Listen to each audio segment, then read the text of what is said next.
5 राज्यों में विधानसभा चुनाव का घमासान खत्म होने के बाद अब जून में होने वाले राष्ट्रपति चुनाव को लेकर सुगबुगाहट तेज हो गई है, क्योंकि 5 राज्यों के नतीजों का सीधा असर राज्यसभा और राष्ट्रपति चुनाव पर भी पड़ेगा। इसलिए 4 राज्यों में जीत से गदगद बीजेपी ने अभी से चेहरे की तलाश करनी शुरू कर दी है।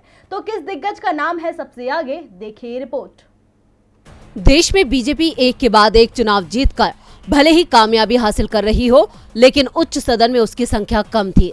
मगर हाल ही में हुए उत्तर प्रदेश, उत्तराखंड, गोवा और मणिपुर के चुनाव के बाद उसकी मजबूती बढ़ गई है, क्योंकि देश के सबसे बड़े सूबे से लेकर पूर्व उत्तर राज्य में उसने जीत का परचम लहराकर विधायकों की संख्या में इजाफा कर दिया। इसलिए बीजेपी की जीत का सीधा असर राज्यसभा और राष्ट्रपति चुनाव पर पड़ेगा। यही वजह है कि बीजेपी ने महामहिम के चुनाव की तैयारियां तेज कर दी हैं। दरअसल भारत के राष्ट्रपति का चुनाव इलेक्टोरल कॉलेज के जरिए किया जाता है। ये इलेक्टोरल कॉलेज लोकसभा और राज्यसभा के 776 सांसदों और अलग अलग राज्यों के कुल 4120 विधायकों से मिलकर बनता है। कुल इलेक्टोरल कॉलेज की ताकत 1,98,903 वोटों की है और बीजेपी की कुल ताकत 50% से ज्यादा है। हर सांसद के वोट की ताकत 708 होती है। विधायकों के मामले में ये राज्यों के हिसाब से तय होती है। यूपी में हर विधायक के वोट की स्ट्रेंथ 208 होती है। इसलिए देश के सबसे बड़े राज्य यूपी में बीजेपी की रिकॉर्ड जीत का असर 31 मार्च को होने वाले राज्यसभा चुनाव और जुलाई में संभावित राष्ट्रपति चुनाव पर भी पड़ना तय है।